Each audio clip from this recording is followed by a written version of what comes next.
किस्त योजनाएं, instalment scheme, क्या आपको कभी ऐसी स्थिति का सामना करना पड़ा है जब आप बाजार में से कुछ खरीदना चाहते हो, परंतु उस वस्तु को खरीदने के लिए आपके पास पर्याप्त राशि नहीं थी? अरे, उदास ना हो। मैंने उस स्थिति की याद आपका दिल दुखाने के लिए नहीं कराई है। मैं तो आपको उस स्थिति में से निकलने का रास्ता दिखाने आई हूँ। आज मैं आपको कुछ ऐसी बातें बताऊंगी जो आपको तब मदद करेगी जब आपके पास किसी वस्तु को खरीदने के लिए उसका पूरा मूल्य ना हो, पर आप उसे खरीदना चाह रहे हो। आपने सड़कों, बाजारों और अखबारों आदि में तरह तरह की वस्तुओं के विज्ञापन देखे होंगे, जो कई वस्तुएं जैसे फ्रिज, टीवी, कंप्यूटर, कार और मकान इत्यादि को किस्तों में बेचने की बातें करते हैं। आज मैं आपको इसी किस्त योजना यानी इंस्टॉलमेंट स्कीम के बारे में बताऊंगी।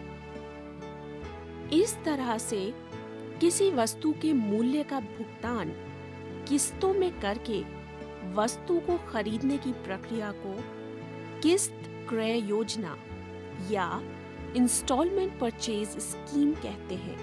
प्रायः आम प्रयोग की वस्तुएं जैसे टीवी, फ्रिज, कंप्यूटर, कार और स्कूटर जैसी वस्तुएं इस योजना से खरीदी जाती हैं, और फ्लैट, मकान और दुकान इत्यादि जिस प्रकार की किस्त योजना से खरीदे जाते हैं उसे हम किराया किस्त योजना यानी हायर परचेज स्कीम कहते हैं।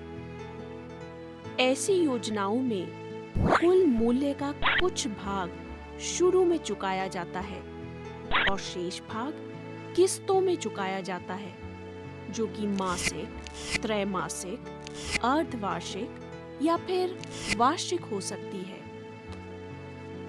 तो चलिए अब आपको किस्त क्रय योजना के बारे में विस्तार से बताते हैं। किसी भी वस्तु को खरीदने के लिए उस वस्तु के कुल मूल्य के बराबर जो राशि चाहिए होती है वह वस्तु का नकद मूल्य कहलाती है। यानी यदि हमारे पास उस समय नकद मूल्य की पूरी राशि हो तो हम वो राशि देकर वस्तु को खरीद सकते हैं। परंतु उस स्थिति में जब हमारे पास नकद मूल्य की पूरी राशि ना हो तो हम उस वस्तु को किस्तों में खरीदने के लिए दुकानदार के साथ एक समझौता पत्र यानी एग्रीमेंट बनाकर हस्ताक्षर करते हैं। इस समझौता पत्र के अनुसार कुल नकद मूल्य में से कुछ राशि तत्काल नकद भुगतान के रूप में उसी समय अदा कर दी जाती है तथा बाकी राशि का किस्तों में भुगतान किया जाता है। अर्थात तत्काल नकद भुगतान वह राशि होती है जो ग्राहक द्वारा किसी वस्तु को खरीदते समय उसके मूल्य के आंशिक भुगतान के रूप में करनी पड़ती है। और जानते हैं, किस्तों में अदा की गई कुल राशि नकद मूल्य व तत्काल नकद भुगतान के अंतर से सदैव अधिक होती है। आप सोच रहे होंगे ऐसा क्यों होता है? नकद मूल्य व तत्काल नकद भुगतान का अंतर जो राशि होती है उसे दुकानदार किस्तों में विभाजित करता है। इन किस्तों की राशि पर दुकानदार ब्याज लगाता है। ये ब्याज की राशि किस्तों में अदा की जाने वाली राशि में जुड़ जाती है। इसीलिए किस्तों में दी जाने वाली राशि नकद मूल्य व तत्काल नकद भुगतान के अंतर से सदैव अधिक होती है, तो ये ब्याज किस हिसाब से लिया जाता है? आइए देखते हैं। यदि किस्तें मासिक हों और उनकी संख्या 12 से कम हो, तो साधारण ब्याज लिया जाता है। आप सोच रहे होंगे, ये साधारण ब्याज क्या होता है? तो आओ, आज सबसे पहले आपको किस्तों पर लगाए जाने वाले साधारण ब्याज की जानकारी दें। इस सूत्र में P मूलधन होता है। ये वो राशि है जो नकद मूल्य व तत्काल नकद मूल्य का अंतर होती है। R इस राशि पर लिए जाने वाले ब्याज की वार्षिक दर होती है।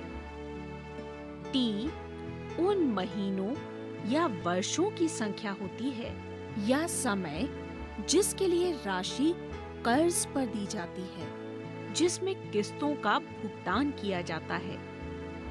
तो चलिए, किस्त योजनाओं में किस्तों की गणना व लिए गए ब्याज से दर कैसे दी जाती है, इसे सीखते हैं। सबसे पहले हम आपको किस्तों में ब्याज की दर ज्ञात करना सिखाएंगे। जब किसी वस्तु का नकद मूल्य, तत्काल नकद भुगतान, किस्तों की राशि, किस्तों की संख्या और किस्तों के भुगतान का समय दिया गया हो, और इसके लिए हम साधारण ब्याज के उसी सूत्र का प्रयोग करेंगे। आइए किस्तों की एक समस्या द्वारा इसको समझने की कोशिश करें। एक साइकिल 500 रुपए नकद मूल्य अथवा 250 रुपए तत्काल नकद भुगतान तथा 3 मास बाद 260 रुपए की देय राशि पर बेची जाती है। इस योजना में ब्याज की दर ज्ञात कीजिए। आइए इस समस्या में ब्याज की दर कैसे ज्ञात करनी है देखें। सबसे पहले ये देखना है कि साइकिल का नकद मूल्य क्या है। इस साइकिल को किस्तों में खरीदने के लिए कितनी राशि तत्काल नकद भुगतान में देनी पड़ेगी? तो यहाँ किस्त योजना में साइकिल का नगद मूल्य है 500 रुपए और तत्काल भुगतान है 250 रुपए। अब हमें वह राशि ज्ञात करनी है जिसका भुगतान किस्तों में करना है, और वह राशि प्राप्त होगी तत्काल नकद भुगतान को नकद मूल्य में से घटाकर। तो देखो, ये राशि यानी किस्त योजना में देय शेष मूल्य हुआ 500 घटा 250 यानी 250 रुपए।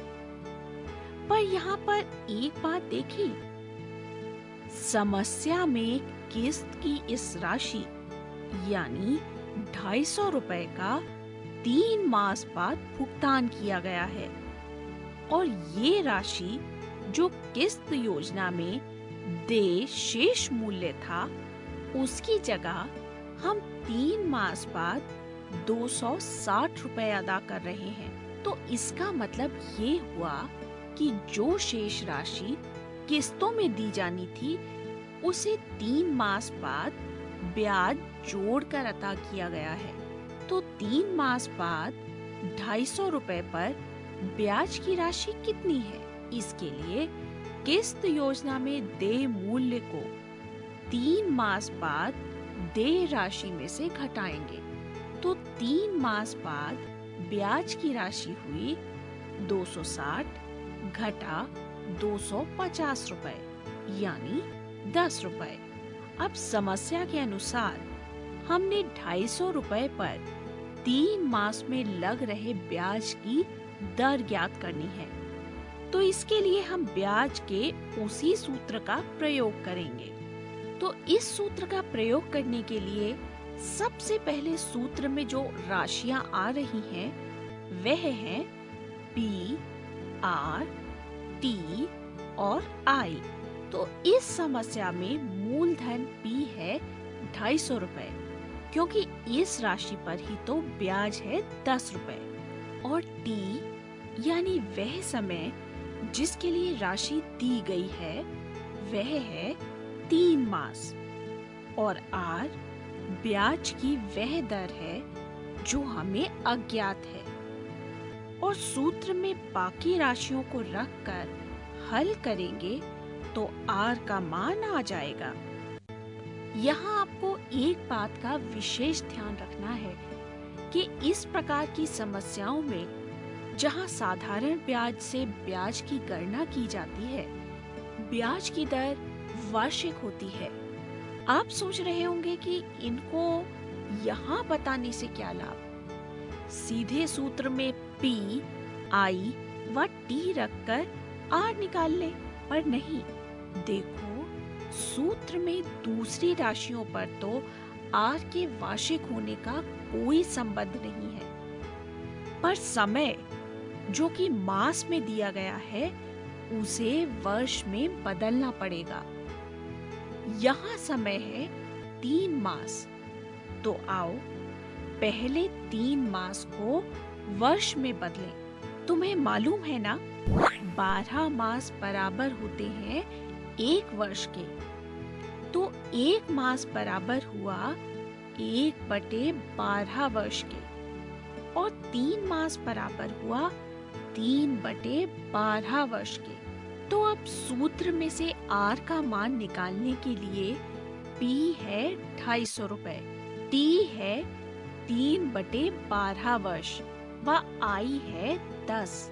तो निकालो तो जरा R का मान।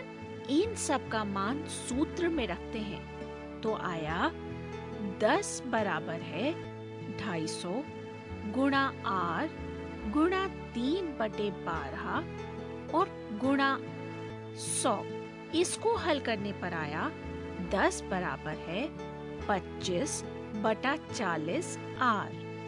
पक्षांतरण करने पर आया R बराबर है 10 गुणा 40/25। इसको हल करने पर आया R बराबर है 16। यानी इस समस्या में ब्याज की वार्षिक दर 16% है।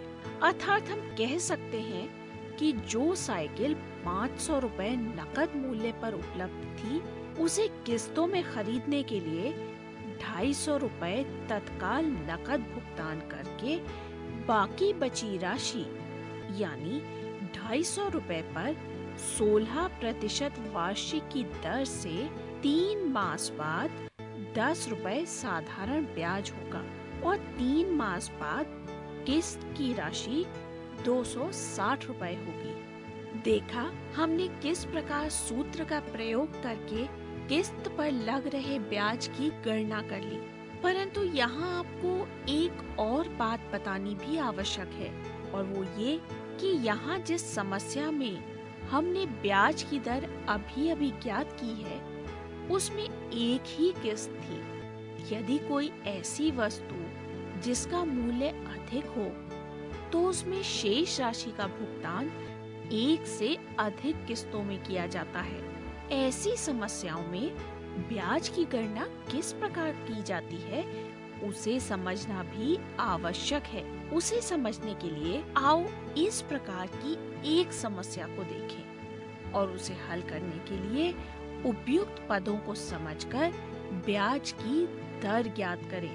तो देखो, समस्या है एक पंखा 1500 रुपए नकद मूल्य या 360 रुपए तत्काल नकद भुगतान तथा 390 रुपए प्रतिमास की 3 किस्तों पर उपलब्ध है। किस्त योजना में लिए गए ब्याज की दर ज्ञात कीजिए। आइए सीखें इस प्रकार की समस्याओं में जिनमें किस्तों की संख्या एक से अधिक है, ब्याज की दर कैसे ज्ञात की जाती है। देखो, यहाँ पंखे का नकद मूल्य है 1500 रुपए और किस्त योजना में तत्काल नकद भुगतान है 360 रुपए। यानी किस्तों में देय शेष हुआ 1500 घटा 360 यानी 1140 रुपए। इस समस्या में किस्तों में दी जाने वाली राशि को 390 रुपए की 3 बराबर किस्तों में बांटा गया है। तो आइए देखें कि किस्तों में कुल कितनी राशि का भुगतान किया जाएगा। इसके लिए किस्तों की संख्या को प्रत्येक किस्त की राशि से गुणा किया जाएगा। तो किस्तों में भुगतान की जाने वाली कुल राशि आ जाएगी। तो ये राशि हुई 3 गुणा 390 यानी 1170 रुपए। शेष राशि थी 1140 रुपए और इस राशि का भुगतान किस्तों में करना था। इस राशि को किस्तों में भुगतान करते हुए हमने 1170 रुपए दिए, यानी किस्त योजना में दिया जाने वाला कुल ब्याज हुआ 1170 घटा 1140 रुपए, जो बराबर है 30 रुपए के। अब हमने इस ब्याज की राशि से साधारण ब्याज के दर की गणना करनी है। ब्याज के दर की गणना के लिए हम उसी साधारण ब्याज के सूत्र का प्रयोग करेंगे। यहाँ इस सूत्र में से R ज्ञात करने के लिए P, I और T ज्ञात होना चाहिए। पर यहाँ ये सोचना है कि किस्तें हैं 3 और ब्याज लगाया जाना है 3 किस्तों पर। तो तीनों किस्तों में ब्याज की गणना करने के लिए मूलधन कितना होगा? क्योंकि पहली किस्त में साधारण ब्याज की गणना के लिए जो मूलधन होगा, वह मूलधन दूसरी किस्त में ब्याज की गणना के लिए नहीं होगा, क्योंकि उस मूलधन में से पहली किस्त की राशि कम हो जाएगी। इसी प्रकार तीसरी किस्त के ब्याज की गणना में मूलधन की राशि में 2 किस्तों की राशि घट जाएगी। तो देखो, नकद मूल्य व तत्काल नकद मूल्य के अंतर से जो राशि बचेगी, पहली किस्त अदा करने से पहले दुकानदार उस राशि पर ब्याज लगाएगा। तो यह राशि पहले मास के लिए मूलधन होगा। तो पहले मास का मूलधन हुआ 1140 रुपए। अब दूसरे मास के लिए मूलधन क्या होगा? क्योंकि एक किस्त की रकम तो चुकाई जा चुकी है, तो अब हम दूसरे मास का मूलधन निकालेंगे। तो आएगा पहले मास के मूलधन की राशि में से एक किस्त की राशि को घटाया तो दूसरे मास का मूलधन हुआ 1140 घटा 390 रुपए, जो है 750 रुपए। इसी तरह से चूंकि तीसरे मास में हम 2 किस्तें अदा कर चुके होंगे, तो तीसरे मास का मूलधन आएगा 1140 में से 2 किस्तों की राशि घटाकर, या फिर 750 रुपए में से एक किस्त की राशि को घटाकर, यानी तीसरे मास का मूलधन हुआ 360 रुपए। और हाँ, आपको एक और विशेष बात दिख रही होगी। वो क्या? ये देखो, यहाँ अंतिम किस्त का मूलधन है 360 रुपए और किस्तों पर जो ब्याज लगा है वह हमने निकाला था 30 रुपए। तो यदि हम इन दोनों को जोड़ लेते हैं तो अंतिम किस्त की राशि आ जाती है ना? बिल्कुल सही। तीनों मासों में जो मूलधन आया है उनका योग ज्ञात करके उसे हम एक मास के लिए कुल मूलधन मानकर R का परिकलन करते हैं। तो R को निकालने के लिए मूलधन हुआ 1140 जमा 750 जमा 360, जो बराबर है 2250 रुपए। तो यहाँ R को निकालने के लिए P हुआ 2250, I है 30 और t है 1 मास यानी 1/12 वर्ष। सूत्र में इन मानों को रखने पर आया 30 बराबर है 2250 गुणा r गुणा 1/12 और पूरे के बटा में 100। हल करने पर आया 30 बराबर है 225 बटा 120 r। पक्षांतरण करने पर आया r बराबर है 30 गुणा 120 बटा 225। हल करने पर आया 16 यानी इस समस्या में ब्याज की दर 16% है। देखा आपने, जब किस्त योजना में किस्तों की संख्या अधिक हो तो हम उसमें ब्याज की दर कैसे ज्ञात करते हैं? आओ इसी समस्या को एक दूसरे तरीके से हल करना सीखें। हमारे पास समस्या है कि एक पंखा 1500 रुपए नकद मूल्य अथवा 360 रुपए तत्काल नकद भुगतान तथा 390 रुपए प्रति मास की 3 समान किस्तों पर उपलब्ध है। किस्त योजना के लिए ब्याज की दर ज्ञात कीजिए। इस समस्या को हल करने के लिए सबसे पहले हम नकद मूल्य देखते हैं। पंखे का नकद मूल्य है 1500 रुपए और किस्त योजना में इसका तत्काल नकद भुगतान है 360 रुपए। यानी अब किस्तों में देय शेष मूल्य क्या हुआ? ये हुआ 1500 घटा 360 जो कि आया 1140 रुपए। अब इस समस्या में हमें ब्याज की दर ज्ञात करनी है। इस तरीके से समस्या को हल करने के लिए माना ब्याज की दर है 8% वार्षिक। अब हम इस क्रिया विधि को देखते हैं जिससे कि हम R को ज्ञात करेंगे। सबसे पहले ये देखते हैं, किस्तों में अदा होने वाली राशि है 1140 रुपए। इस राशि को अदा करना है 3 महीनों में। तो पहले इस राशि पर 8% वार्षिक की दर से 3 मास का ब्याज ज्ञात करते हैं। तो ये हुआ I बराबर है 1140 गुणा R गुणा 3/12 पूरे के बटा में 100।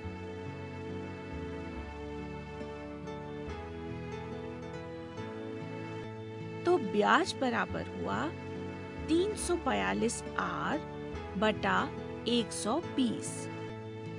तो 3 मास बाद 1140 रुपए का 8% वार्षिक ब्याज की दर से मिश्र धन हुआ 1140 जमा ब्याज 342 बटे 120 R।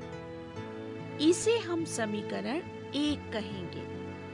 चूंकि प्रथम किस्त पहले महीने के अंत में देय होता है, अतः प्रथम किस्त की राशि पर 2 महीने का ब्याज लगेगा और ब्याज के सूत्र से हमें मालूम है ब्याज I बराबर है PRT बटे 100। तो इस ब्याज की गणना के लिए मूलधन यानी P होगा पहली किस्त की राशि, समय होगा 3 मास घटा 1, क्योंकि पहली किस्त पूरी किस्तों के समय में से 1 मास कम तक ब्याज अर्जित करेगी। तो प्रथम किस्त को 3 महीने के अंत में ब्याज देना होगा। 390 गुणा R गुणा 2/12 बटा में 100। अब हम यूं भी लिख सकते हैं कि प्रथम किस्त का 3 मास के अंत में मिश्र धन हुआ 390 जमा ब्याज, यानी 390 जमा 390 गुणा R गुणा 2/12 और पूरे के बटा में 100। इसमें 390 को कॉमन लेने पर आया 390 ब्रैकेट में 1 जमा 2R बटे 1200। इसी तरह से हम दूसरी किस्त का 2 मास के अंत में मिश्र धन लिख सकते हैं।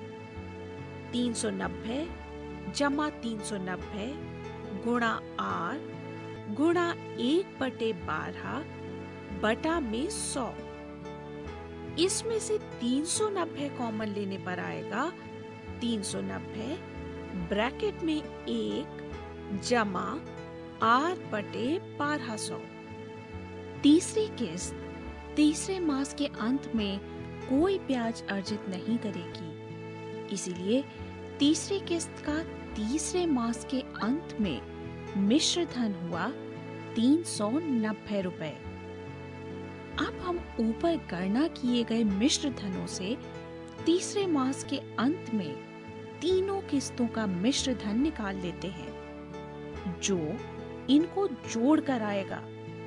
तो तीसरे महीने के अंत में तीनों किस्तों का मिश्र धन आएगा 390 ब्रैकेट में 1 जमा 2R बटा 1200 जमा 390 ब्रैकेट में 1 जमा R बटे 1200 जमा 390। इस प्रकार इन 3 पदों में 390 कॉमन लेने पर आया 390 बड़ी ब्रैकेट ब्रैकेट 1 जमा 2R बटे 1200 जमा में ब्रैकेट में 1 जमा R बटे 1200 जमा 1।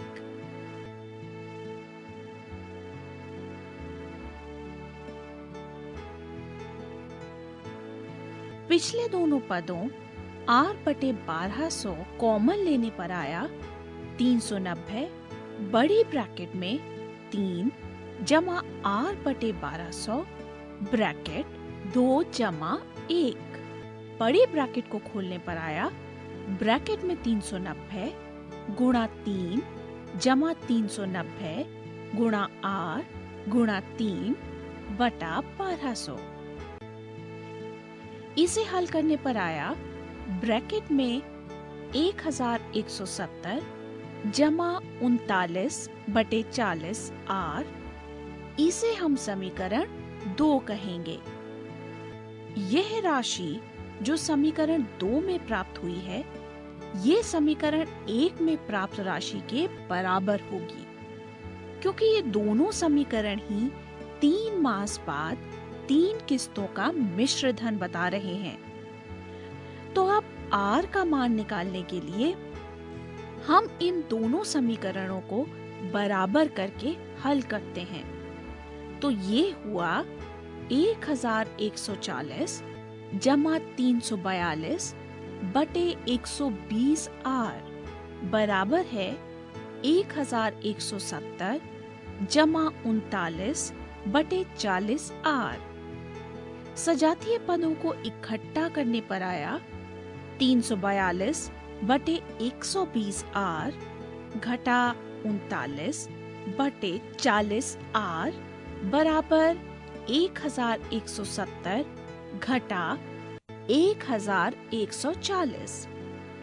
बाएं पक्ष का लघुत्तम निकालकर हल किया तो आया 342 R घटा 117 R बटे 120 बराबर है 30, यानी 225 बटे 120 R बराबर है 30।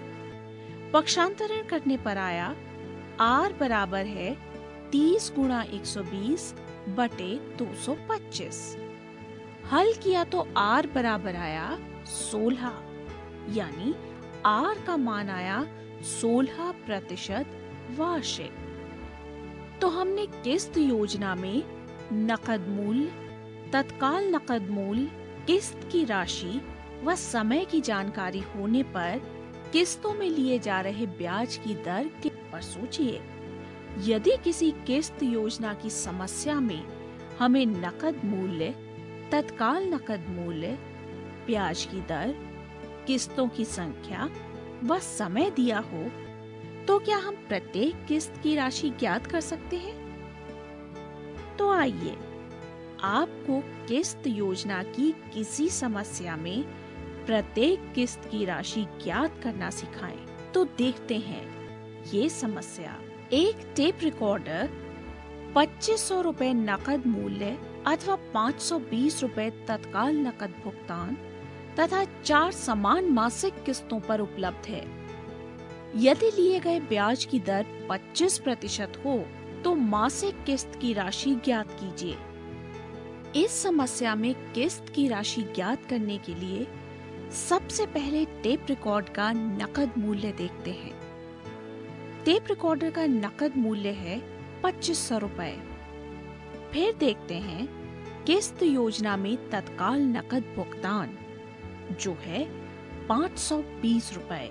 अब देखें किस्तों में देय शेष मूल्य जो आएगा नकद मूल्य 2500 रुपए में से तत्काल नकद भुगतान 520 रुपए का घटाकर जो आया 2500 घटा 520 बराबर है 1980 रुपए। अब हमने मासिक किस्त की राशि ज्ञात करनी है और इस समस्या में ब्याज की दर दी गई है। ब्याज की दर है 25% वार्षिक और किस्तों का समय है 4 मास जो बराबर है 4/12 वर्ष के। पहले तो हम किस्तों में देय राशि पर 4 मास का ब्याज और फिर मिश्र धन ज्ञात करते हैं। तो 1980 रुपए पर 25% वार्षिक की दर से 4 मास का ब्याज हुआ 1980 गुणा 25 गुणा 4/12 और पूरे के बटा में 100 जो बराबर है 1980/12 बराबर है 165 रुपए। और इसी से 4 मास बाद 1980 रुपए पर मिश्र धन होगा 1980 रुपए जमा ब्याज 165 रुपए। तो 4 मास बाद 1980 रुपए का मिश्र धन हुआ 2145 रुपए। इसे समीकरण 1 कहेंगे। पर हमें तो मासिक किस्त की राशि ज्ञात करनी है। चूंकि ये राशि अज्ञात है तो हम मान लेते हैं कि मासिक किस्त की राशि है x रुपए। अब हम किस्त की इसी राशि से उसी प्रकार हर महीने की मिश्र धन की गणना करते हैं जैसे पहली समस्या में की थी जहां हम ब्याज की दर ज्ञात कर रहे थे। क्योंकि यहाँ किस्तों की राशि 4 मासिक किस्तों में अदा हो रही है, इसीलिए सबसे पहले चौथे मास के अंत में x रुपए की पहली किस्त का मिश्र धन निकालेंगे जो आएगा किस्त की राशि x में x पर 3 महीनों का ब्याज जोड़कर। सबसे पहले ब्याज लिखते हैं तो चौथे मास के अंत में x रुपए पर 25% की दर से 3 महीने का ब्याज होगा x गुणा 25 गुणा 3/12 पूरे के बटा में 100। और इसी से आएगा चौथे मास के अंत में x रुपए की पहली किस्त का मिश्र धन बराबर x जमा x गुणा 25 गुणा 3/12 बटा में 100। इसी प्रकार अब हम लिखेंगे दूसरी किस्त का मिश्र धन जो बराबर है x जमा x गुणा 25 गुणा 2/12 पूरे के बटा में 100। तो दूसरी किस्त का मिश्र धन हुआ x जमा x गुणा 25 गुणा बटा 12 पूरे के बटा में 100। और इसी तरह तीसरी किस्त का मिश्र धन हुआ x जमा x गुणा 25 गुणा 1 बटा 12 पूरे के बटा में 100। और चौथी किस्त पर तो कोई ब्याज नहीं लगेगा, इसलिए चौथी किस्त का मिश्र धन किस्त की राशि के बराबर यानी x ही होगा। अब हम निकालेंगे चौथे मास के अंत में सभी यानी चारों किस्तों का कुल मिश्र धन, जो आएगा इन चारों किस्तों के मिश्र धन को जोड़कर। तो चौथे मास के अंत में कुल मिश्र धन हुआ x जमा x गुणा 25 गुणा 3 बटे 100 गुणा 12 जमा x जमा x गुणा 25 गुणा 2 बटे 100 गुणा 12 जमा x गुणा 25 गुणा 1 बटे 100 गुणा 12 जमा x। इसे हल किया तो आया 4x जमा x गुणा 25 बटे 100 गुणा 12 ब्रैकेट में 3 जमा 2 जमा 1। आगे हल करने पर आया 4x जमा x गुणा 25 गुणा 6 बटा 100 गुणा 12। आगे हल किया तो ये बराबर आया 4x जमा x बटे 8। अब लघुत्तम निकालकर इनको जोड़ा तो आया बटा के नीचे लघुत्तम 8 और ऊपर आया 32x जमा x। और इसे हल करने पर आया 33 बटा 8x। इसे समीकरण 2 कहते हैं। आपको याद है इस समस्या को हल करते हुए हमने शुरू में ही किस्तों में देय शेष राशि 1980 रुपए पर 25% वार्षिक की दर से 4 मास बाद मिश्र धन ज्ञात किया था, जो 2145 रुपए आया था। तो समीकरण 2 में प्राप्त राशि 2145 के बराबर होगी। इसे हल करके x का मान निकालना है। तो इसे हल करने के लिए पक्षांतरण करने पर आएगा x बराबर है 2145 गुणा 8 बटे 33।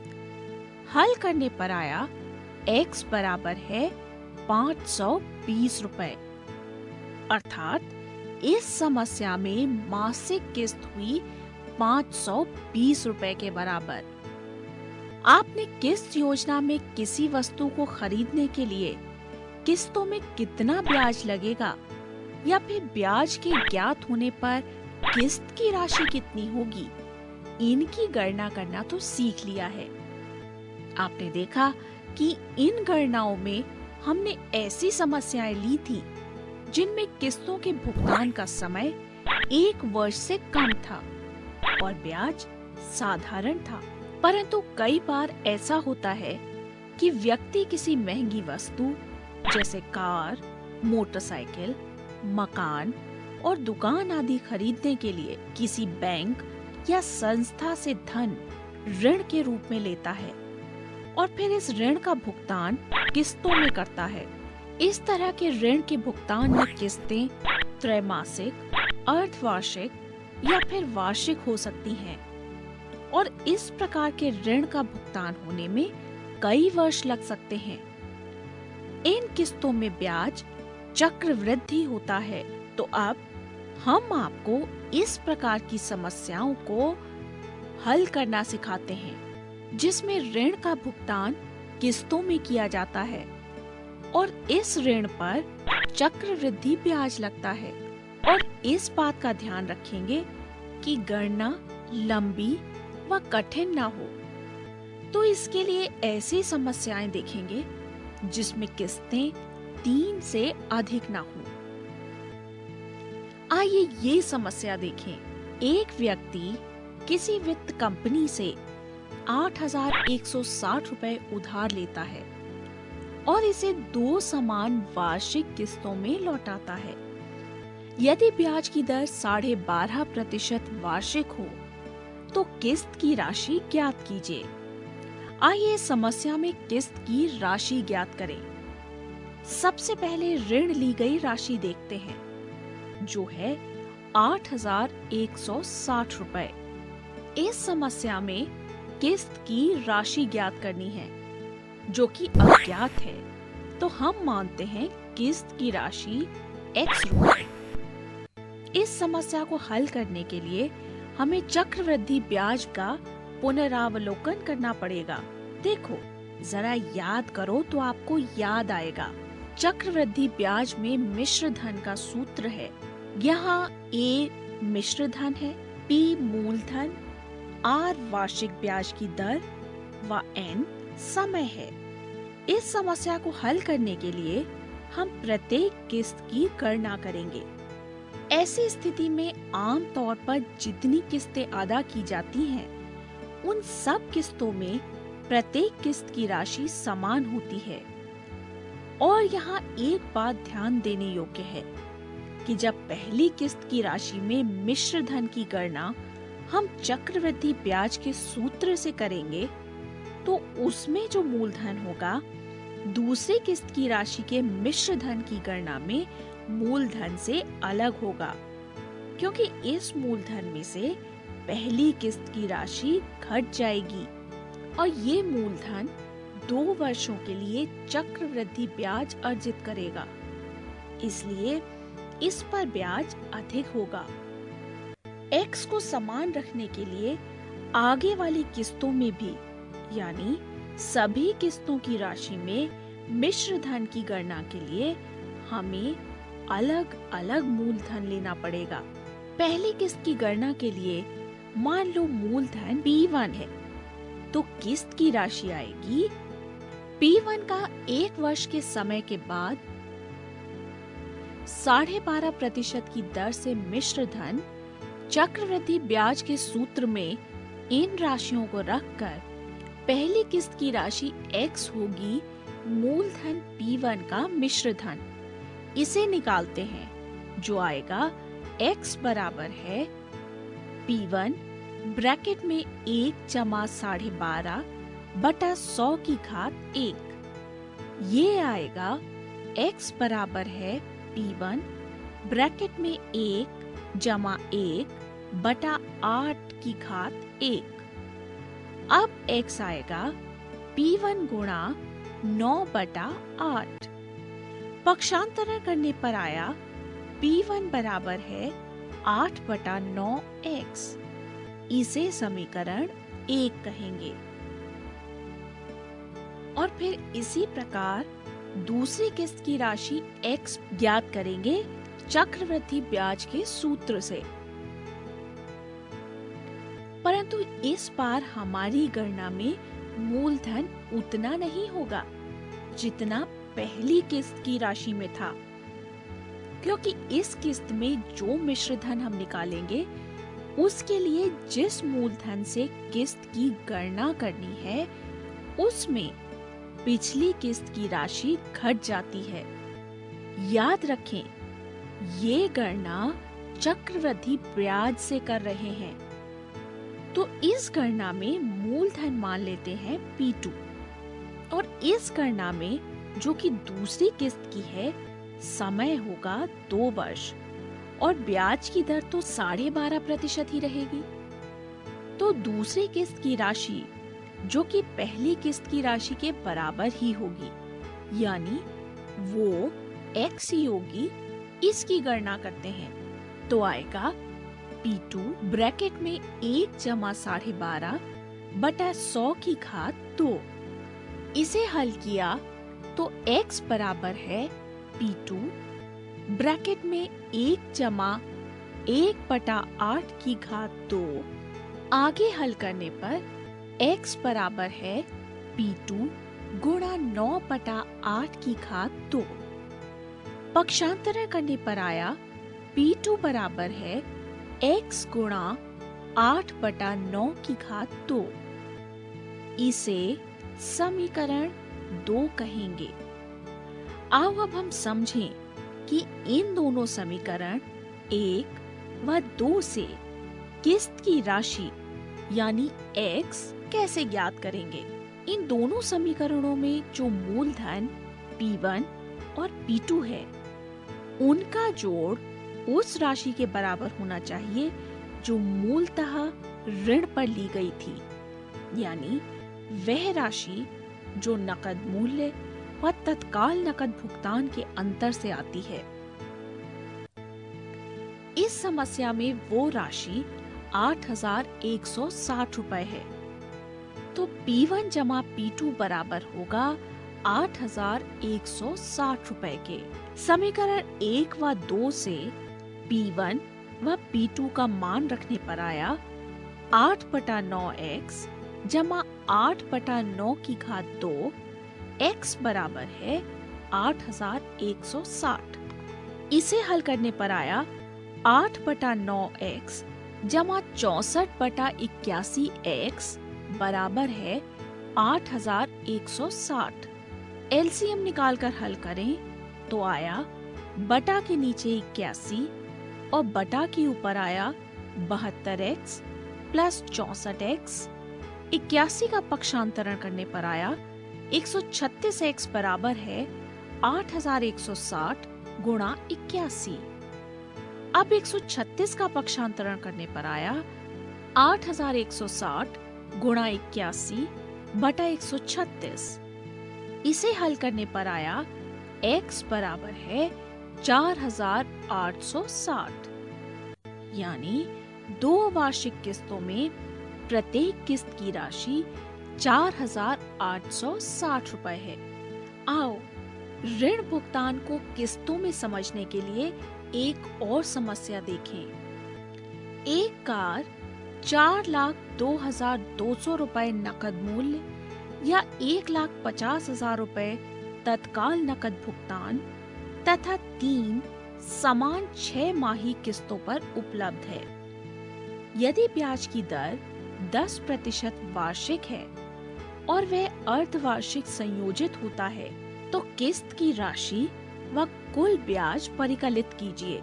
इस समस्या को हल करने के लिए सबसे पहले कार का नकद मूल्य देखते हैं, जो है 4,02,200 रुपए, और किस्त योजना में तत्काल नकद भुगतान जो है 1,50,000 रुपए। अब हम देखते हैं किस्तों में देय राशि जो आएगी नकद मूल्य व तत्काल नकद भुगतान के अंतर से। तो 2,52,200 रुपए वह राशि है जो किस्तों में अदा करनी है। हमें इस समस्या में 3 समान किस्तों में प्रत्येक किस्त की राशि ज्ञात करनी है। तो यहाँ हम मान लेते हैं प्रत्येक किस्त की राशि है x। अब हम उसी प्रकार प्रत्येक किस्त की गणना मूलधन की राशि को मानकर करते हैं, जिस प्रकार पिछली समस्या में की थी। चूंकि किस्तें 6 माही हैं और किस्तों की संख्या 3 है, तो माना तीनों किस्तों में मूलधन क्रमशः है P1, P2 व P3। सबसे पहले पहली किस्त की गणना करते हैं। इसमें हम पहली किस्त x को मूलधन P1 के मिश्र धन के रूप में निकालते हैं। तो यहाँ मूलधन है P1, समय है 6 माही। चूंकि समय की गणना 6 माही में है, इसलिए यहाँ ब्याज भी 6 माही ही लिखेंगे। समस्या में ब्याज की वार्षिक दर 10% है, तो छमाही दर 5% होगी, तो ब्याज हुआ 5%। अब हम मिश्र धन की गणना सूत्र से करते हैं। तो यहाँ मिश्र धन है x, जो बराबर आया P1 ब्रैकेट में 1 जमा 5 बटा 100 की घात 1। हल किया तो आया x बराबर है P1 ब्रैकेट में 1 जमा 1 बटा 20 की घात 1। आगे आया x बराबर है P1 गुणा 21 बटा 20, यानी P1 आया बराबर 20 बटा 21x। इसे समीकरण 1 कहते हैं। इसी प्रकार दूसरी किस्त की गणना करेंगे तो मिश्र धन x बराबर आएगा P2 ब्रैकेट में 1 जमा 5 बटा 100 की घात 2। यहाँ मूलधन P2 है व समय 2 छमाहियां। हल करने पर आया x बराबर है P2 ब्रैकेट में 21 बटा 20 की घात 2। पक्षांतरण करने पर आया P2 बराबर है 20 बटे 21 की घात 2 गुणा x। इसे समीकरण 2 कहते हैं। इसी तरह तीसरी किस्त के लिए जहां मूलधन P3 माना है, हम लिख सकते हैं x बराबर आएगा P3 ब्रैकेट में 1 जमा 5 बटा 100 की घात 3। यहाँ मूलधन P3 है व समय 3 छमाहियां। हल करने पर आया x बराबर है P3 ब्रैकेट में 21 बटा 20 की घात 3। पक्षांतरण करने पर आया P3 बराबर है 20 बटा 21 की घात 3 गुणा x। इसे समीकरण 3 कहते हैं। आप जानते हैं तीनों किस्तों के मूलधन P1, P2 व P3 का योग किस्तों में देय राशि के बराबर होना चाहिए, यानी P1, P2 व P3 का योग बराबर होना चाहिए उस राशि के जो नकद मूल्य व तत्काल नकद भुगतान के अंतर से आती है, यानी कि P1, P2 व P3 का योग बराबर है 2,52,200 रुपए। समीकरण 1, 2 व 3 में से P1, P2 व P3 का मान रखने पर ये समीकरण बनेगा 20 बटा 21x जमा 20 बटा 21 की घात 2x जमा 20 बटा 21 की घात 3x बराबर है 2,52,200 रुपए। इसे हल किया तो आया 20 बटा 21x जमा 400 बटा 441x जमा 8,000 बटे 9,261x बराबर है 2,52,200 रुपए।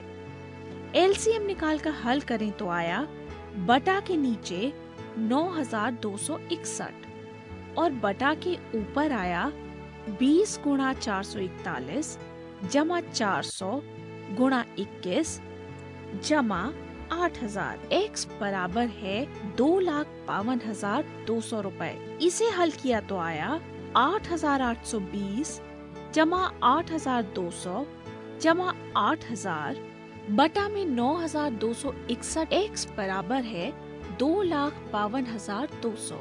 इससे आगे आया 25,220 बटा 9,261 x बराबर 2,52,200। आगे आया 2,52,200 गुणा 9,261 बटा 25,220। हल किया तो आया x बराबर है 92,610। यानी इस समस्या में प्रत्येक किस्त की राशि होगी 92,610 रुपए। तो हमने पहली किस्त की राशि जान ली है, जो है 92,610 रुपए। इस समस्या में हमें किस्त की राशि के साथ साथ कुल देय ब्याज भी ज्ञात करना है।